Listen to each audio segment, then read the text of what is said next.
Hey you guys, Freddie Jenkins here, and sorry it took so long to get an episode up, but I was scripting and I was doing a lot of stuff and all that, and I've been thinking a lot about retiring from doing all of this, and uh, it may happen, and I don't know. This may not be the last episode, but it's gonna be one of my later, one of my close to last. 'Cause I just really get tired of it, and I don't know, we'll just see. Okay, today's episode is all about the top 5 Liam Neeson movies. Now, there's so many good episodes out there, or movies out there, I'm sorry, I'm confused for a second. And there's so many good roles out there that he's done. Almost all of them are perfect. This was a very hard list. And I picked 5 of them. Some of the roles he had were great, others were not, and so here we go. Number 5 is his role in Suspect. Now, Suspect was this, I believe, a horror film about a guy who's in trial, and he's the guy that can't really talk, and he types on this typewriter and all that. Liam Neeson was cool in it, although he really didn't talk that much. What makes this at number 5 is that it's just unnormal for him to not talk, and I like seeing him do new stuff, rather than play the same old role over and over again. But yeah, number 5 is Suspect. Number 4 is Taken. Now, this is very close to the end of the list because I really didn't like Wanted too much, or not Wanted, Taken, sorry. I didn't think it was that good, but it was okay. Leon Neeson did pretty great in it. I don't really remember it though. I do remember liking his performance as the dad that tries helping his daughter, and that's what I like best about him in action movie roles and all that.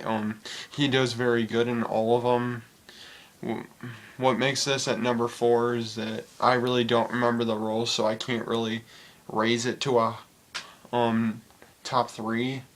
But yeah, it's still good. It's one of his best performances, I say. And yeah, number 4 is Taken. Number 3 is the movie Darkman. Now, Darkman is this.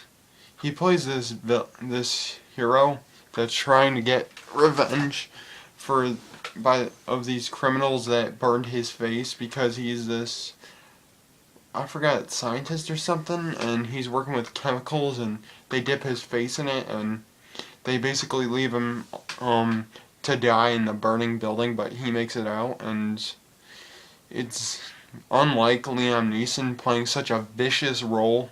Yeah, he walks with a fist, not literally, but he is pretty hardcore in this. He does do a lot of crazy stuff, and so yeah, what makes this at number 3 is I think the reason I like this role so much is the fact that it's just not like Liam Neeson to play such a vicious role.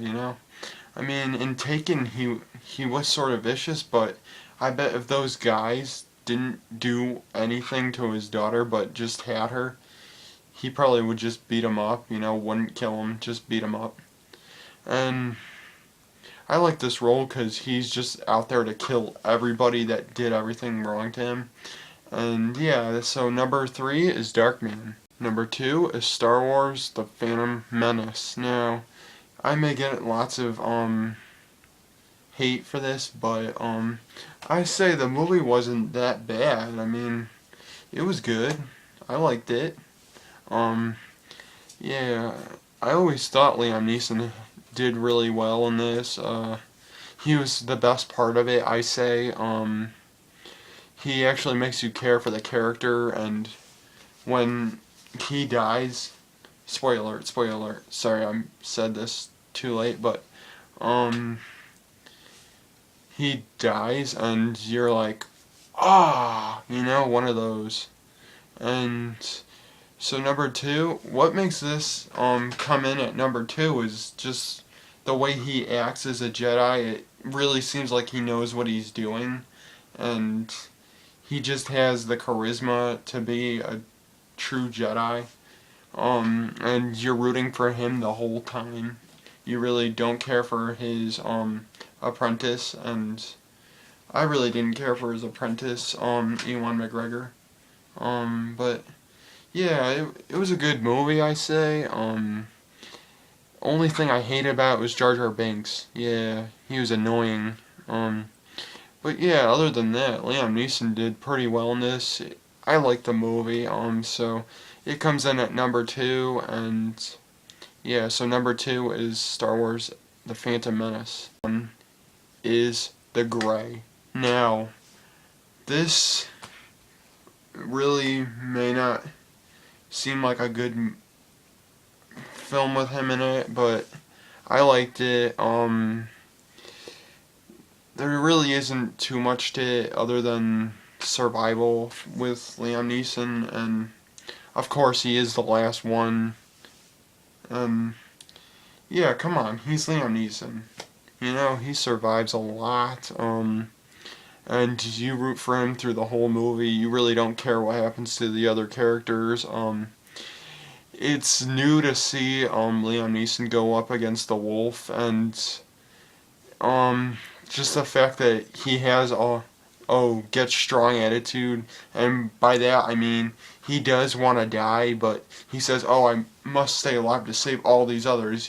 That's his attitude, and I really liked that part. That character development they gave him, and uh, really suspenseful ending. I'm not gonna say what happens, but pretty suspenseful. Good film, and that what makes this the best out of them all is his attitude in it. Yeah, so number one is The Gray. Guys, I hope you enjoyed the episode. I hope I didn't talk your ear off and all that, but these are his top best films. He does have some that aren't that good, like this movie Afterlife. It's this horror movie starring him, Justin Long, and Christina Ricci. Um, the reason I did not like his role in it is that they didn't really script the character out that good. I mean, he was only in it like in and out, and you really hardly ever got to see him or even like feel for him or even understand what the hell was going on. And another couple films I really didn't care for was Taken 2 and Batman Begins. Now, the reason I did not like Taken 2 isn't because of his role. He did fine in it, but it really does not hold up to the original. It really doesn't. The suspense really wasn't there, and I really didn't have any hope for it because you know what's going to happen at the end. And Batman Begins, I didn't care for it as a Batman film. Liam Neeson was good in it, yes, but I couldn't connect him to Batman. I really, it just blows my mind that they would make him like a villain. I really didn't see it. I didn't really care for it, actually. Uh, and I just really didn't think it was that well done. He does have lots of others on this list that I have. He's in Dirty Harry, the Deadpool. Now, his role was interesting, but the film just did not do that well. I really didn't care for it. The way he acted, you could tell he was innocent, and I just could not. I didn't get that movie. I really didn't like it. And then there's Schindler's List. The reason I did not like him in Schindler was because of his thick Scottish accent. I mean, you could tell he wasn't a German, and I really didn't think it fit the role of Schindler. I mean, Schindler did help the Jews, I'll admit that, but in this movie, they like focused on it like him actually siding with them, and I really don't think that's what Schindler was intending. I think he wanted his own business out of it or something. I really did not see Schindler that good of a person, but he did help. He did help, let's say that. But anyway, the movie was okay, but I did not like Liam Neeson in this role, and he really didn't fit for it. And then there's Les Miserables, or something like that. I can't really say it, but I saw half of it on TV. For what I saw of it, I saw like a little bit of Liam Neeson. I really didn't see too much. We had to go out to a picnic and all that stupid jazz. But yeah, it was an okay film from what I saw. But Liam Neeson played the same fatherly role, and in real life he does seem like a good person. But I get tired of it, and I really didn't care for that movie too much. Then there's A Million Ways to Die in the West. Now, I have not seen this film, and it's with Seth MacFarlane in it, and Liam Neeson really doesn't even seem like he's really in it as a lead role. He really just seems like shoved to the side, kind of like Brandon Lee and Showdown Little Tokyo. Just the sidekick. That's all he really is. I, I don't know. And then there's Next of Kin. His character was great. I'll admit that, but uh, I, I'm I was kind of sick of seeing Patrick Swayze being the hero, being all the same hero, and I was rooting for Liam Neeson, and I just didn't care for it. I mean, I wanted Liam Neeson to live, I really did, and it's just not one of the best films with him in it. And last but not least, there's Rob Roy. Now the film was okay. From what I saw, it was just like it's kind of like a Braveheart, but with different stuff happening. It's hard to explain, but it really didn't seem to fit Liam Neeson.